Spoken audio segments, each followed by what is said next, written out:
It's important for two reasons. One, I have been in and out of Iraq and Afghanistan over 38 times, and I don't think most people know, this audience may know, how many women we have in combat. How many women are not only doing their part, but doing jobs that most people didn't think women would do or could do. And the Sarge is an example of just that.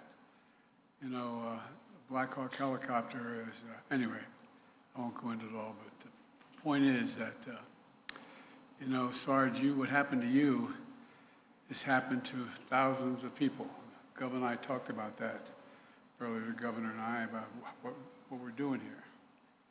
You know, you and your fellow veterans are the heart, the soul, and the very spine and sinew of this generation. I mean, that's a fact. You know, only 1% of you volunteer to protect all of us. That's what it is. And it's all volunteer. And I want to thank Dr. Angela Williams and the great team here at Salt Lake City VA for hosting us, for taking care of our heroes.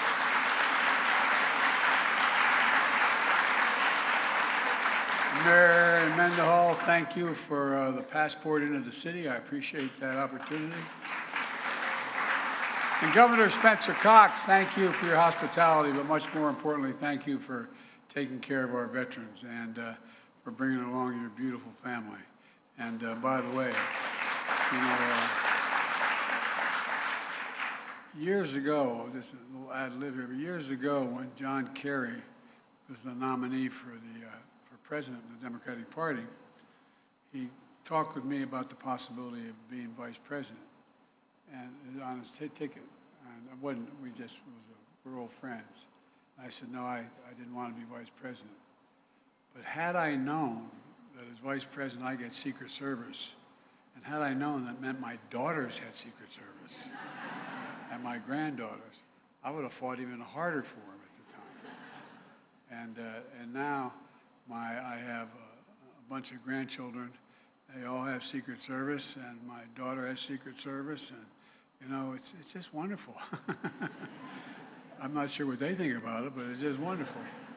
Anyway, thank you very, very much.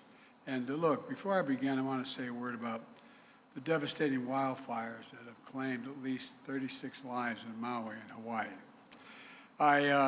We have just approved a major disaster declaration for Hawaii, which will get aid into the hands of the people desperately needing help now. They've lost, anyone who's lost a loved one whose home has been damaged or destroyed is going to get help immediately. And I've directed that we surge support to these brave firefighters and first responders and emergency personnel working around the clock there, risking their lives. I just got off the phone before I got here for a long conversation with Governor Josh Green this morning and let him know I'm going to make sure the state has everything it needs from the federal government to recover.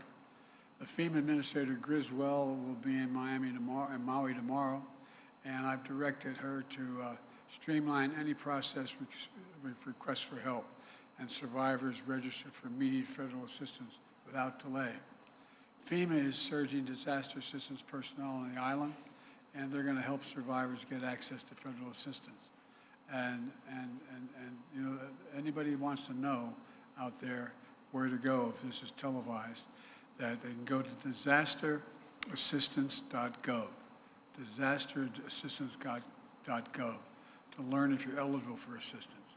And I've ordered all available federal assets on the island, including the U.S. Coast Guard, the Navy 3rd Fleet, and the U.S. Army, to assist local emergency response crews along with the Hawaiian National Guard. We're working as quickly as possible to fight these fires and evacuate residents and tourists. In the meantime, our prayers with the people of Hawaii, but not just our prayers. Every asset we have will be available to them, and they've seen their homes, their business destroyed, and some have lost loved ones, and it's not over yet. But now for the reason I'm here today. I've said it many times before. When I started saying it 30 years ago, I got criticized occasionally for saying it.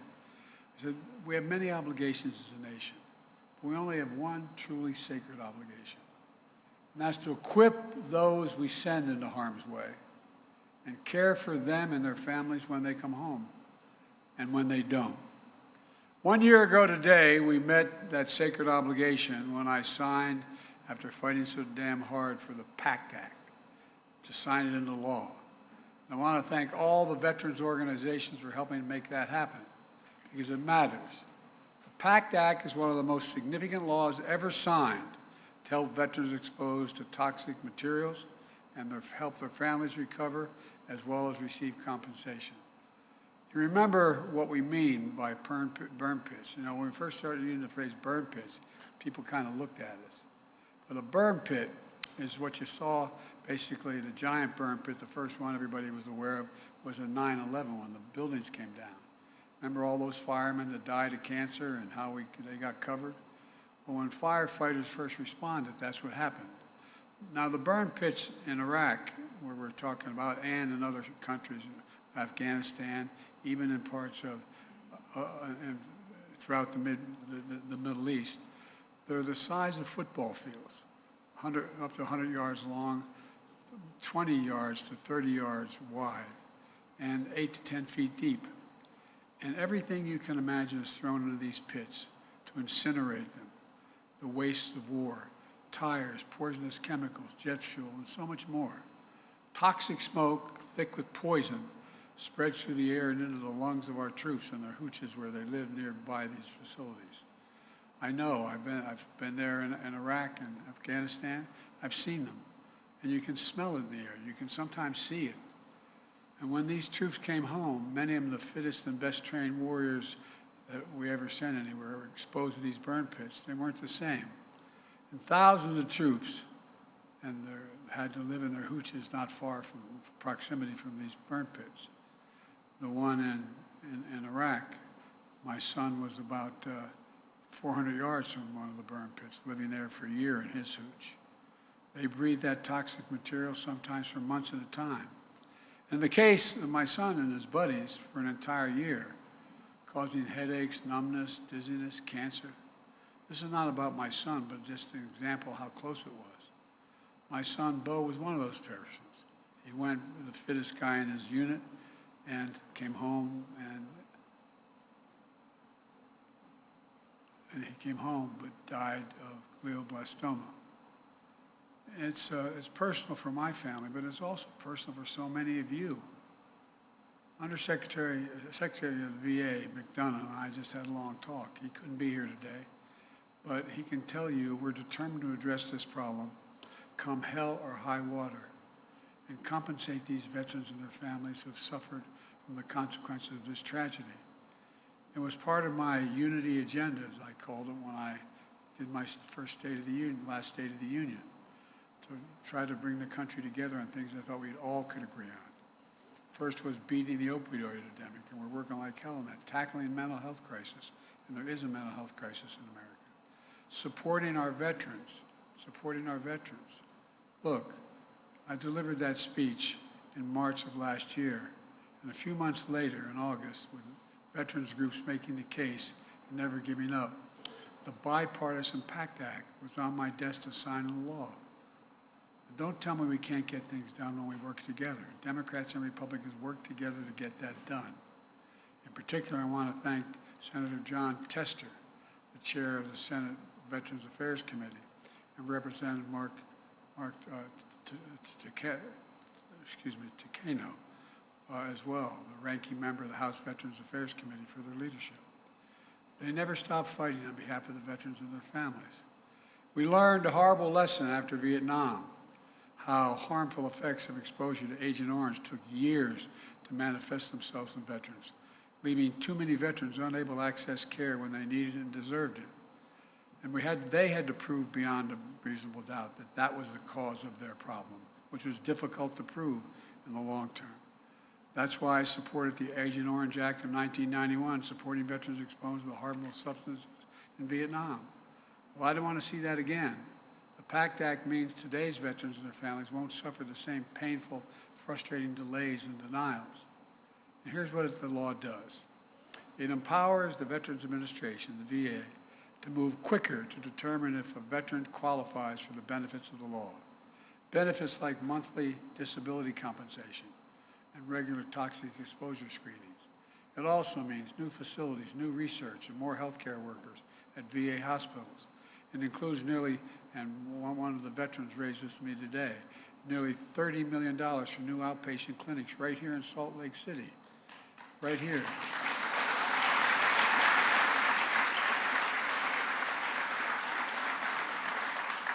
And for families who have suffered the ultimate loss, it means potential access to life insurance, tuition benefits for their surviving family members, home loan assistance, and monthly stipends, which cannot replace one of the breadwinners in their home, but it sure in hell can help.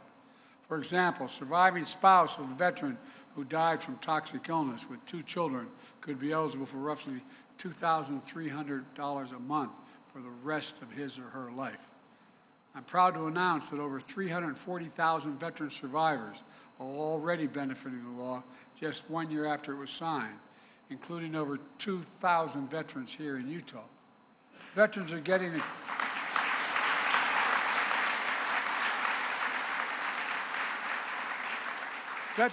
the care they deserve in every corner of the country. For example, there's an Army veteran served in Iraq now receiving care for prostate cancer at the VA in Seattle. He heard about the PACT Act and he applied for benefits the day I signed the law. Because he's already a VA patient, he didn't need to submit medical records or get separate exams. His application was approved. He's now received retroactive payments from the date the law was signed. Another Army veteran, now in New Hampshire National Guard with multiple deployments to Iraq and Kuwait, learned that he had that a friend and a soldier she deployed with were diagnosed with breast cancer.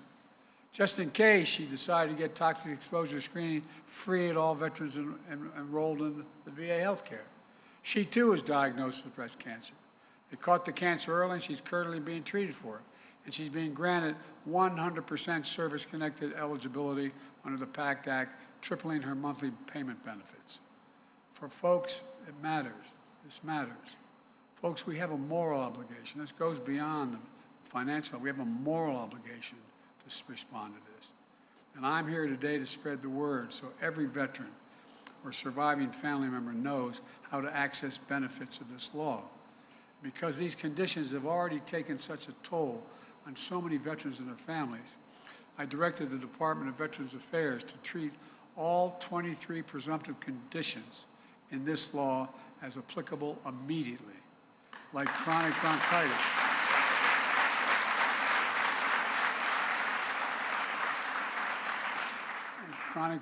bronchitis, asthma, many types of cancer, including any type of reproductive cancer. And something we've been fighting for a long time. Vietnam-era veterans are entitled to compensation for hypertension. This is now the law. Let me give you an example of why it matters. The widow of a 28-year Army veteran in Connecticut applied for survivor benefits after her husband died from gastrointestinal cancer. That was before the PACT Act was passed, and her claim was denied.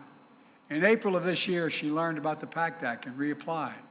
1 month later, because of her husband's cancer, she's now presumed to be service-connected under the PACT Act she claimed was approved. Now she's eligible for survivor's compensation for her son and further his education and the GI Bill. I'm urging veterans from those decades of war in Vietnam and Iraq, Afghanistan, to enroll in the VA health care, to get screened for toxic exposure, and to promptly file your claim. And for those watching this at home, visit va.gov/PACT, P-A-C-T. va.gov, I want to say it again, va.gov/PACT. File a claim or apply for VA health care now, or go to your local VA hospital and reach out to the Veteran Service Organization, like Disabled American Veterans, American Legion, Wounded Warriors Project, the Veterans of Foreign Wars, if you need additional assistance. There's no deadline to submit a claim, but if you want to be eligible to receive retroactive benefits for last year, you have to sign up by Monday. So apply today. The VA will move as quickly as possible to resolve your claim and get the benefits you deserve. We're also taking other important steps to help the nation's veterans and service members.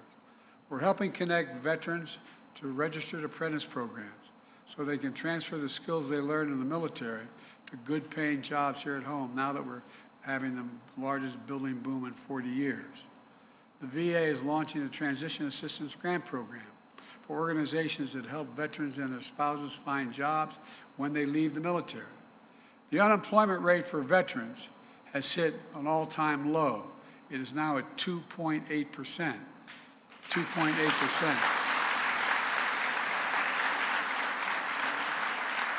And we're damn proud of that. We've made that a priority since we got in office. This spring, I signed an executive order directing the VA to cut red tape and give veterans who need assistance at home more flexibility in picking who will be their caregiver. Earlier this summer, I went to North Carolina, and I signed an executive order at Fort Liberty. This calls the most comprehensive set of administrative actions in the history of this, to support the economic security of military veterans, their spouses, caregivers, and survivors. Like making it easier for a military spouse to find a job in the federal government, expanding access to child care for military families.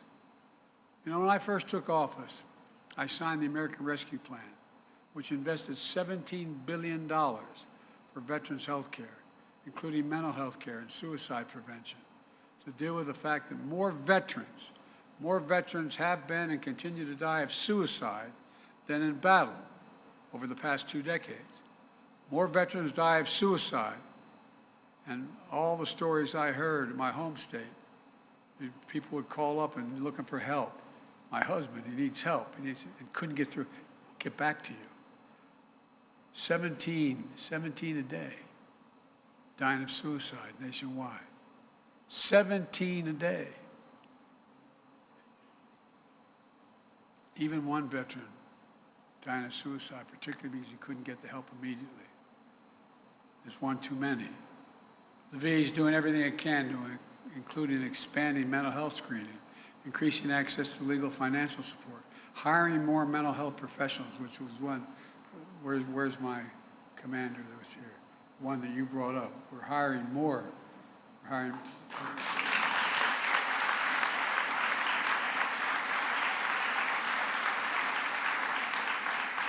Including through a proven program that recruits veterans to help other veterans understand what they're going through to get the help they need. I can notice it. Stop for another second. You know, one of the things about the military, you're taught to be tough, stand alone, do what you need to do. And it's awful hard when you're having problems and you think you have a mental health problem to ask for help. It's really hard. There's no difference between having a mental health problem and breaking your arm or your leg. No difference. And you should not be worried about asking for help any more than you would if you broke your leg. We have to make sure people know there's nothing to be ashamed of in seeking that help. You know, think about this. I don't know how many of my tens of thousands of miles I've traveled through war zones. I don't know anybody who would not wonder whether or not what these veterans have seen would cause post-traumatic stress. It's enormous. It's an enormous problem. They just need help to get through this. We're working to end veterans' homelessness as well. No one should be homeless in this country, especially not those who served it, period.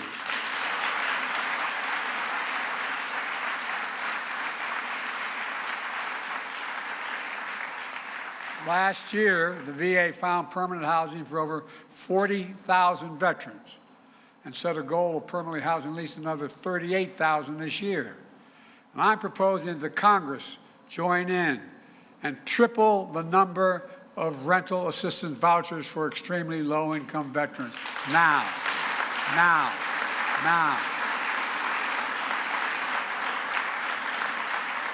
In securing a bipartisan budget agreement earlier this summer and preventing an economic collapse, we stopped draconian cuts in veteran services. That agreement including dedicated funding for our veterans' health so that the health care of those who serve so bravely in this country won't be used as a bargaining chip going forward to try to get other things cut. The agreement also fully funds the PACT Act and expands nutrition benefits that will now be available to our veterans. After serving this nation, no veteran should go hungry. No veteran should go hungry.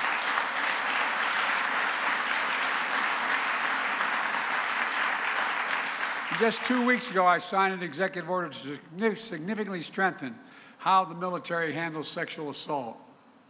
We're moving the authority for addressing sexual assault claims to specialized independent military unit outside the chain of command. That was a long time in coming, but it's a big deal.